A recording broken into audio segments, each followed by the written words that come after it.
There is an image that sums it all up. It's almost a parody. A Mark Zuckerberg avatar with graphics worse than those of a Nintendo Wii floating in an empty digital world in front of a toy Eiffel Tower. This image, which was meant to be the dawn of a new era, became the epitaph of a $70 billion disaster. Meta's Metaverse wasn't the future. It was an extremely expensive funeral that almost no one attended. Since 2020, Meta's division dedicated to this digital utopia, Reality Labs, has burned through more money than most countries produce in a year. And the losses continue. Billions every quarter. The user numbers are so depressing they look like a typo. Some estimates put the number of daily users in Horizon Worlds, their flagship product, at just 900. There are birthday parties with more people than that. This isn't just the story of a technological failure. It's a masterclass in what happens when a CEO's arrogance crashes headfirst into the cold, hard reality of the consumer. So, how is it possible that one of the brightest minds in Silicon Valley, with almost unlimited resources, managed to build such a spectacularly expensive digital ghost town?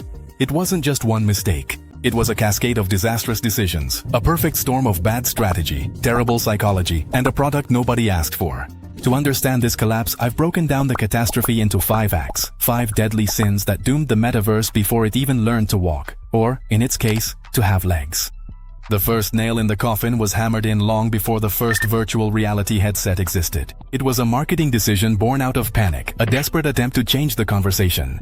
I call it the original sin, running forward to escape.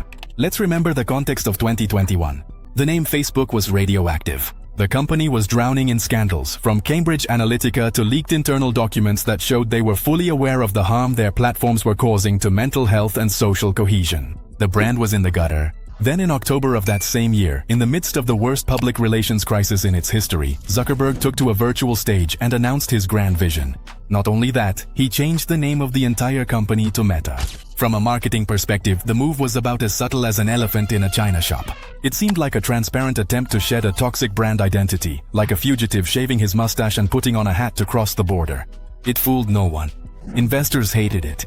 The stock kept falling for months because no one understood what the hell was going on. The fundamental problem with a rebranding strategy like this is that it only works if the change goes deeper than just the name. If you remain the same company with the same problems, just with a new logo, the market punishes you.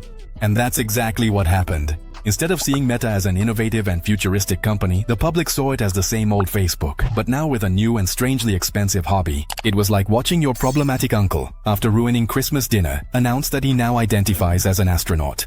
No one believes him and everyone feels a little uncomfortable. This desperate move tainted the project from the start, associating it not with innovation, but with evasion. But even if the timing hadn't been so suspicious, they were facing a much bigger problem. No one knew what the hell they were selling. And that brings us directly to the second act of this tragedy, building a product that no one asked for or understood. Zuckerberg described it with almost poetic corporate jargon, an embodied and immersive internet where you are inside the experience, not just watching it. It sounds great in a PowerPoint, but for the average person, what does that even mean?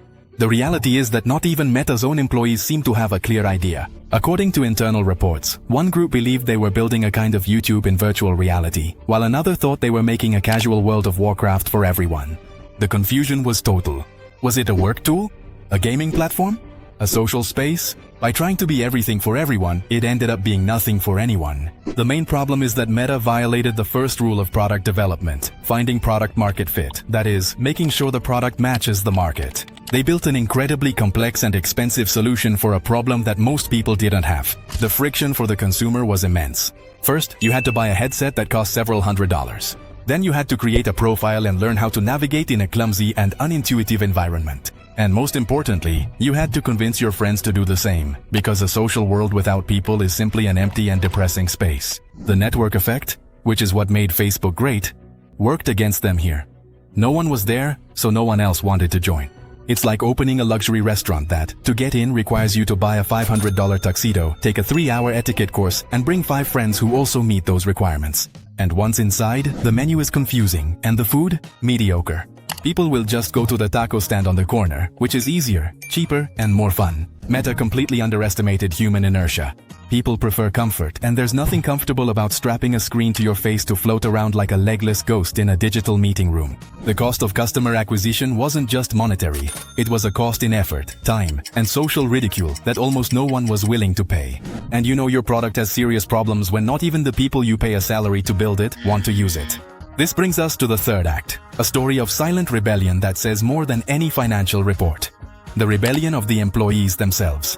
In an attempt to encourage internal adoption, Zuckerberg sent a memo urging his employees to live in the future, which in practice meant holding work meetings inside Horizon worlds. The result was a comic disaster. What was supposed to be a demonstration of the efficiency and magic of the metaverse turned into a technological torture. Internal sources leaked to the press that the meetings were a festival of glitches and frustration. It was not uncommon for an employee to spend half an hour just trying to join a meeting. Avatars would get stuck, the audio would fail, and the system would crash. It was so inefficient that many, after struggling with the technology, simply gave up and joined the meeting through a regular video call. This is the corporate equivalent of a five-star restaurant chef ordering pizza delivery for dinner because he can't stand his own food. It's the biggest red flag there could possibly be. The practice of dog fooding, which is the jargon for using your own product, is essential for improving it. But at Meta, dog fooding revealed an uncomfortable truth. The product was bad. From a consumer psychology and user experience design, or UX perspective, this is a catastrophic failure. If your own people who are tech experts and are financially incentivized for the project to succeed find the experience unbearable, what hope do you have with the general public?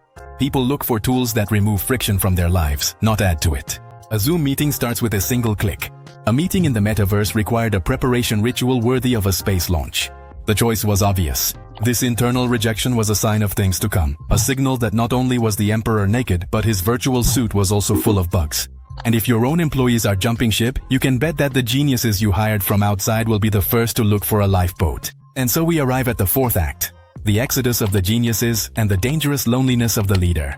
One of the greatest talents Meta had on its virtual reality team was John Carmack, a programming legend and co-creator of games like Doom and Quake. Carmack is to the world of video games and computer graphics what Messi is to football.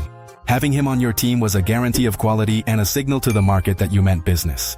However, in 2022, Carmack left the company, and he didn't go quietly. He published a scathing critique in which he stated that, although he still believed in the future of virtual reality, the way Meta was executing the project was terrible. He spoke of disastrous inefficiency and of an organization incapable of doing things right. Ignoring John Carmack on a virtual reality project is like having Gordon Ramsay in your restaurant's kitchen and putting him to wash the dishes. You're wasting your most valuable asset. Carmack's departure was a symptom of a deeper problem: Zuckerberg's apparent deafness to criticism. Surrounded by a circle that probably didn't dare contradict his vision, he pressed on, doubling down while the ship was sinking. The investors saw it clearly. By October 2022, Meta's shares had plummeted by 70%. Shortly after, the company announced massive layoffs, more than 20,000 employees, nearly a quarter of its workforce. This is a case study on the dangers of founder syndrome, where the vision of a single person becomes immovable, impervious to data and negative feedback. A good leader listens, adapts, and pivots. A stubborn leader clings to their original idea, blaming the world for not understanding their brilliance. While Meta's advertising division recovered and began generating massive profits again, Reality Labs remained a financial black hole. Investors begged the company to stop the bleeding, but Zuckerberg refused. He was alone at the top of his digital mountain, gazing out over an empty landscape that had cost him a fortune. But the final nail in the coffin was neither technical nor financial. It was something much deeper and more human, a spectacular cultural failure. This brings us to the fifth and final act, the fundamental misunderstanding of why people connect. Meta built its metaverse with a top-down corporate vision. They wanted to create a polished, safe, and ultimately sterile environment. They thought that if they built the tools, people would come and create culture. But they were completely wrong. Successful virtual worlds like Roblox or VR chat don't work that way. They grow from the bottom up. They're chaotic, creative, sometimes strange, and they're defined by their users, not by the company. VR chat, with often simple graphics, can have more than 100,000 users online at once because it offers total freedom of identity and creation. People don't go there to have work meetings. They go there to be a dancing fox, to attend philosophy classes in a space bar, or simply to hang out in communities with very specific interests. Meta tried to build a digital Disneyland, perfectly planned and controlled, when what people really wanted was a digital Burning Man, a space for self-expression, community, and creative chaos. The extremely low number of Horizon Worlds users, barely 900 in a day, is not just a marketing failure, it's a cultural rejection. Most people don't want to disconnect from the real world to enter a uglier and more boring version of an office. The value proposition was never clear. Why should I spend my time here? Meta never offered a convincing answer beyond because it's the future. But a future without soul, without fun, and without a clear purpose is a future no one wants to move to. They failed because they focused on the what, the technology, and the how, the headsets, but completely forgot about the why, genuine human connection. In the end, after burning $70 billion, what remains is a desolate digital landscape, a handful of legless avatars floating in the void, and a very expensive lesson about the limits of one man's vision. Meta's Metaverse didn't fail because it was a bad idea, but because it was a poorly executed idea, launched at the worst possible time, for the wrong reasons, and with no real understanding of its target audience. Now Zuckerberg's attention seems to have shifted to Silicon Valley's new shiny toy, artificial intelligence. Maybe he'll have better luck there. But the question remains in the air. Do you think virtual reality has a real future beyond niche video games? And more importantly, what would a metaverse have to offer for you to spend your time there? This whole saga of hype, crazy money, and a crash landing really reminds me of another digital graveyard. You have to check out my analysis on the fall of NFTs. The similarities are uncanny. See you there.